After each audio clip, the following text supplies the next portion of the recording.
So if you've been following me since this past trapping season, you know that I kind of took it as a project this season to give several different dog-proof traps just a kind of a on-the-job test on the trap line to see how they performed, which ones may have performed better or more easier to use, and so that's what I kind of. We're after season now. The season's over, and I've got my own personal opinions, but I was also going to kind of try to give you initially a little unbiased run through of the traps themselves, their features, and how they fire. So I'll get into it. So this season I basically tested 5 different types of traps. I've been using the Duke dog proofs, just the standard stock Duke dog proofs, for several years now, and that's kind of why I started this, was because season before last I had some issues where I knew I should have been catching coons, but I wasn't. I was getting all my bait taken out of the trap and the trap not firing, and so that really puzzled me, really kind of frustrated me. So I started trying. I decided I was going to try a huge variety of traps and really try to see which ones perform better, which ones I like the best, and so that's kind of what I'm bringing to you today. So initially, I had the stock Dukes. I did not use those at all this year. I modified a dozen of mine with the Sudden Valley push-pull trigger system. So took them from a standard pull dog proof to a push-pull dog proof with a circle trigger instead of the standard flat trigger. I used a Bridger some, which is so the Bridgers is just a standard pull trigger. It is a circle trigger though. The Freedom Brand 1 trap, which is a push-pull trigger, and it is just a flat trigger. Coon Dagger, which is a push-pull circle trigger, and the Z Trap, which is a push-pull flat trigger. And really, overall, price-wise, they're all pretty competitive. Just looking on Minnesota Trapline products for a single trap, I got it wrote down. The Dukes and the Bridgers were right at $12. FB1 and Z Traps were right at $13, and the Coon Dagger was $14. And then, as you order more traps, which most trappers are probably going to do, your price variance is going to go down some probably. So overall, not a lot of difference in price here, which is a one plus, I think. So in my unbiased test here, my first thing, I've got a Sullivan trap tester for testing the pounds that it requires to fire the trap.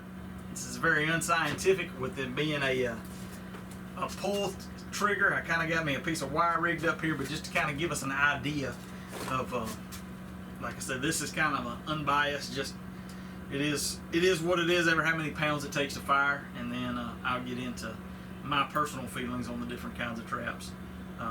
So this is just a standard Duke pull trigger, no modification whatsoever, just a flat trigger. And we'll start off, and I'm going to try to pull these about in the center so that you just get a good representation of how many pounds it takes to fire.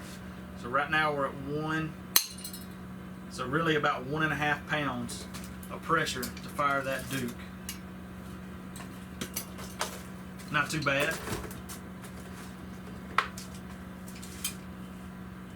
We'll transition to the Duke push-pull, the Duke modified Duke with the Sudden Valley trigger system. 1, 2,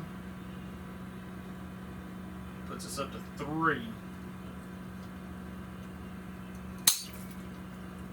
So that was 4, right at 4 pounds to get a pull. Now these traps are these are straight out of the field. So these are the ones that I used this season, and they hadn't been babied or anything in any way, which I figured that's pretty accurate. If you're going to use them for a season, this is how they're going to be. So they may not be as prime and perfect as if they were brand new, but I figure after this is more of the reality than that. So that was pretty stout, a lot more than what I was expecting. I'm going to try and see how how the push goes. So there we're coming up on 2 pounds, 3 pounds, 4 pounds, and it's fixing to fire on that 4 pound, or over 4 pounds. So I think the modification may be off on this one a little bit. I did have good luck using these modified Dukes. Some of them are awkward to modify, and it's hard to get them to set just right. And truthfully, I think it cost almost $30 for a dozen of the kits. So that adds another $2 to the cost of your Dukes. So really, unless it's some traps that you've already got, it doesn't make any sense to order Dukes and then modify them. So I wish I had another one that was I got some more outside, but anyway, overall I would put that one in the same boat with the first Duke. I don't think, in my experience, there wasn't a huge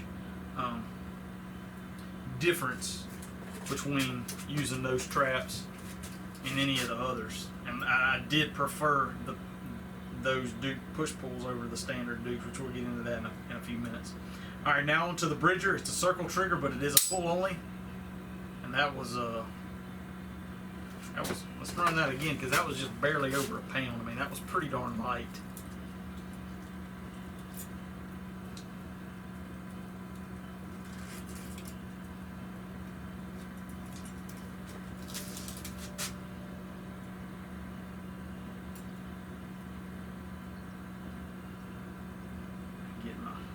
Finely tuned scientific instrument here, so we'll go in that. Yeah, so that's just barely over a pound, so that's firing as good as any of them, any of the two that I've tried so far. Now we're going to move on to the Freedom brand, and this is a push pull, so the push pull ones I'll run both ways just to see.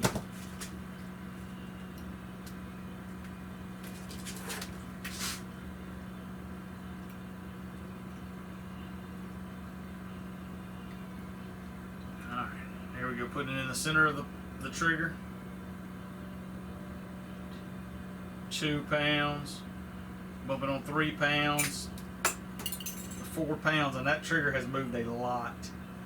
It's gone from being flat to sticking way up.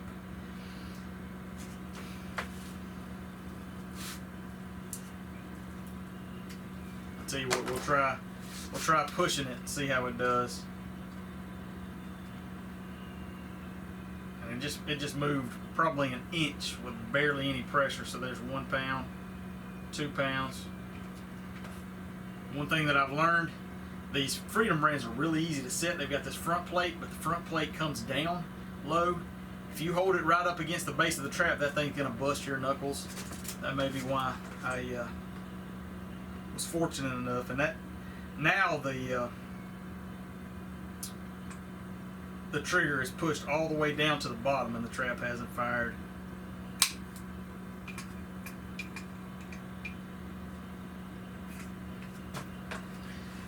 So that's not very helpful.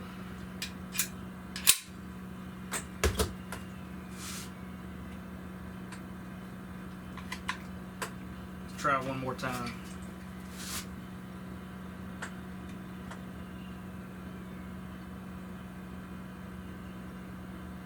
£2. Well, it's doing that trigger's bottoming out. It's down on the bottom. So it's close to firing, but it hasn't fired yet. Moving on, the Coon Dagger. This has a circle push-pull trigger.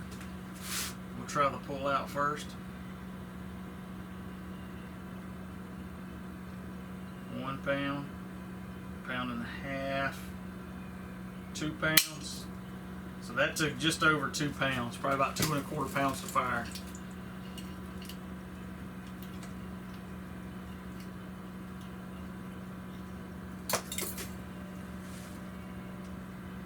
We'll try push and see how it does.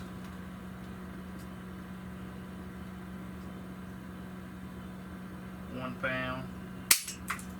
So pushing took probably 1.33 pounds maybe, which, you know, if it's especially with those circle triggers, I feel like the majority of your catches are going to get triggered on the push. So a lighter push than pull seems perfectly reasonable to me. And then the Z trap. So this is a push-pull flat trigger.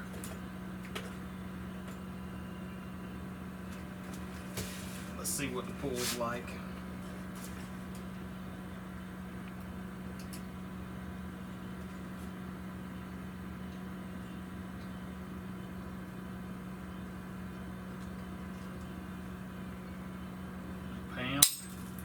So that was about 1.5 pounds on the pull.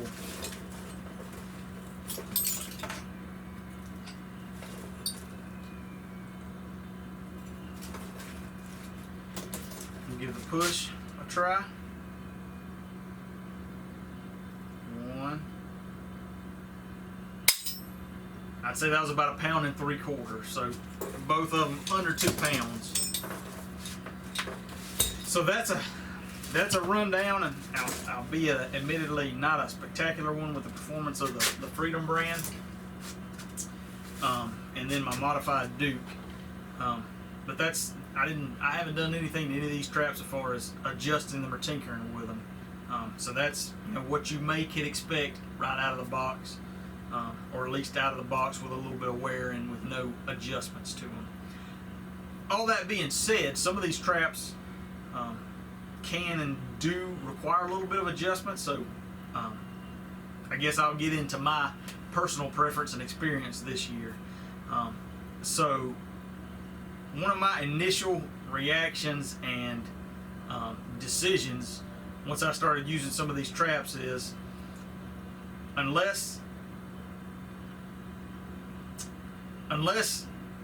you have a high likelihood of catching some really weird non-target animals that you don't want to catch, maybe cats or something like that, I don't see any reason why a raccoon trapper would use a pull-only trap. If you're serious about wanting to trap raccoons, the push-pull style traps, maybe it doesn't double your likelihood of catching a raccoon, maybe it does, I don't know, but it seems a no-brainer to me that it makes it easier and more efficient catching a raccoon. So to me, right off the bat, you know, after just a little bit of tinkering with these traps, that put any of the pull-only traps out in my book so far as being a serious raccoon trap. So that's the Bridger out, the factory Duke out, and like I said, the Duke with the adjusting the put to a push-pull trigger, it worked well for me this year.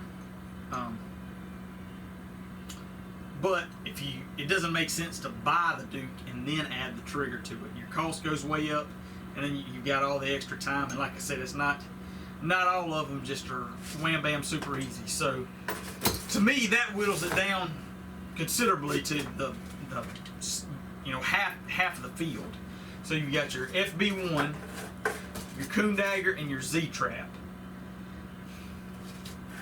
The FB1 is ridiculously easy to set.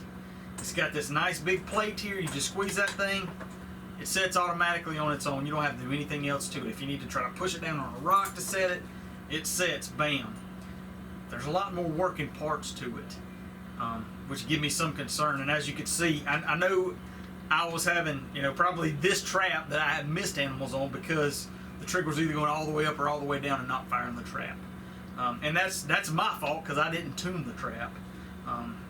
Just being super new to these traps, I didn't even realize that they would need tuning. But I'll try to give you a close up here and let you see. You can kind of see how this is the trigger. You've got a nut and a bolt here. This goes down and attaches to the dog, which is on the inside. If you can see it, making the trigger piece move. So it's basically kind of like 3 mechanisms in here that all have to work in conjunction. And that's what was happening, is that trigger is getting pulled all the way up or all the way down, but it's not enough to fire the trap. That can be remedied through some adjustments. The traps come with a little adjustment guide and links to videos on how you can adjust them and get them more efficient. And then I've seen there's Clint Locklear's got a video about how you can file on the dog here where it attaches, where the base plate clicks into it, or this spring plate clicks into it, and how you can adjust it to a hair trigger to where just a little more than a bump causes it to fire. I've got mixed feelings on that. You watch that video, and Clint is an ultimate professional. He's been trapping for years, and I mean he knows his business. He knows what he's doing. He knows trapping. To me, I don't really want to tinker with a coon trap, and that's these. He describes these as precision raccoon traps, and they definitely can be.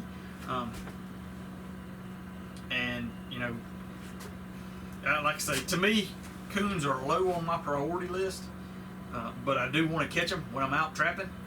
I don't want to put a lot of time and effort into modifying or adjusting my raccoon traps. So I like the ease of setting these Freedom brand traps with the mechanisms, and it also recommends you keep these things lubricated at these, because it's got multiple friction points or pivot points. Keeping those lubricated with WD-40 or silicone spray, that's just not practical to me. That's strictly my personal opinion, but I think these honestly are a little bit too complicated for my coon line. How about that? The coon dagger, I didn't really like the design to start with.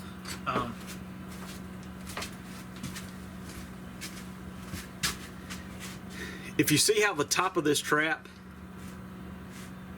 there's no solid top to it. So when you set the trap,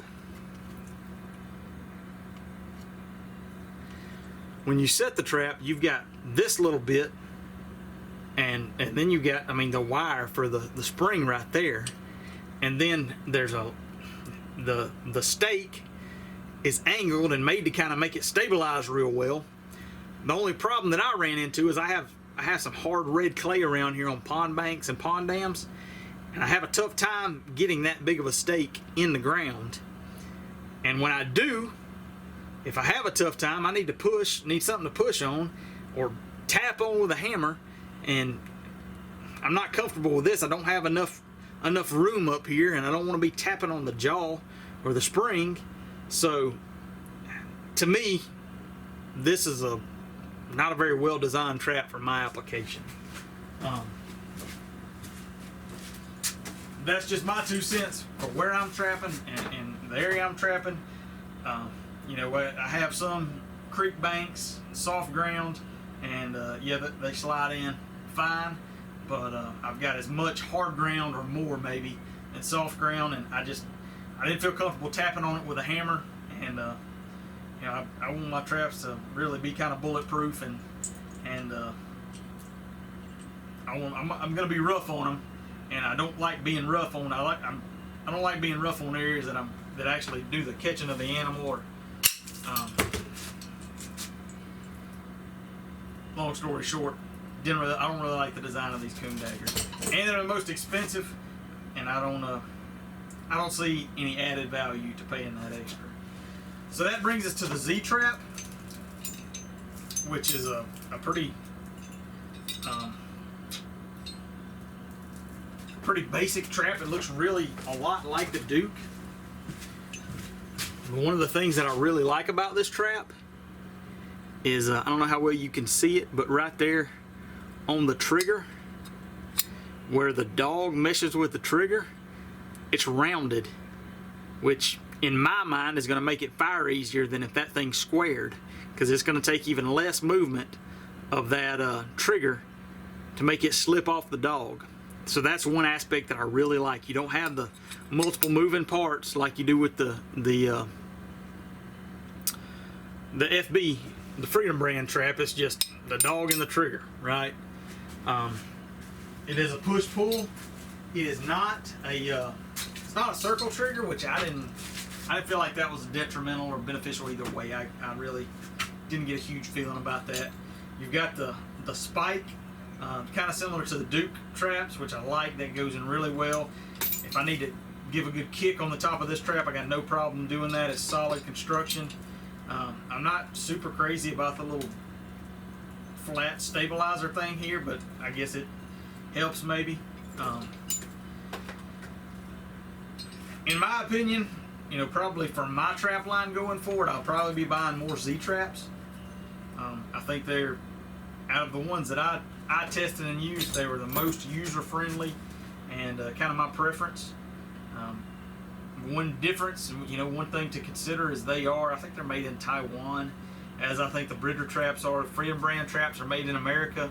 I'm not sure about the Coon daggers. They very well could be made in America too, which, you know, always like to support local jobs and support our local economy.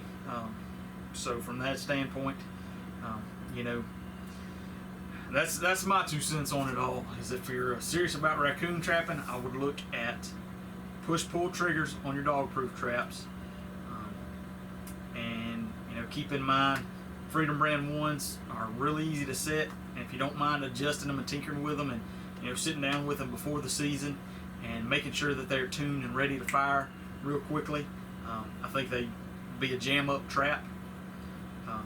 The Coon dagger, if you've got you know, soft ground and need the good stabilization, whether it's on, you know, sandy riverbanks or whatever, is a good option.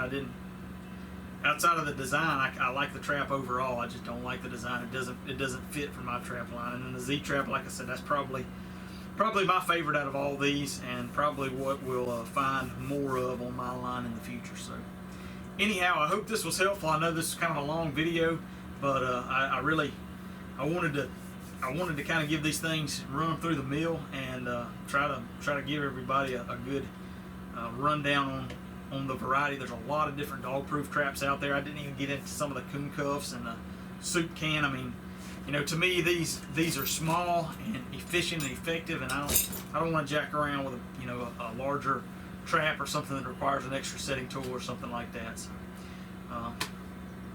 anyway, that's my rundown, my opinion, and a little bit of semi-scientific research on these different dog-proof traps. I hope that's helpful. Feel free to ask more questions down below, and I'll try to answer them as best as I can. If you got any other insights, man, one thing that I really appreciate is everybody that does leave comments and has different ideas and different thoughts, and you know, I'm always looking to improve on my trap line in the fur shed. I've been trapping for a while, but there's definitely still plenty to learn, and so I appreciate everybody else chiming in and kind of helping me learn and become more efficient as a trapper. So anyway, y'all have a good one, and we'll see you next time.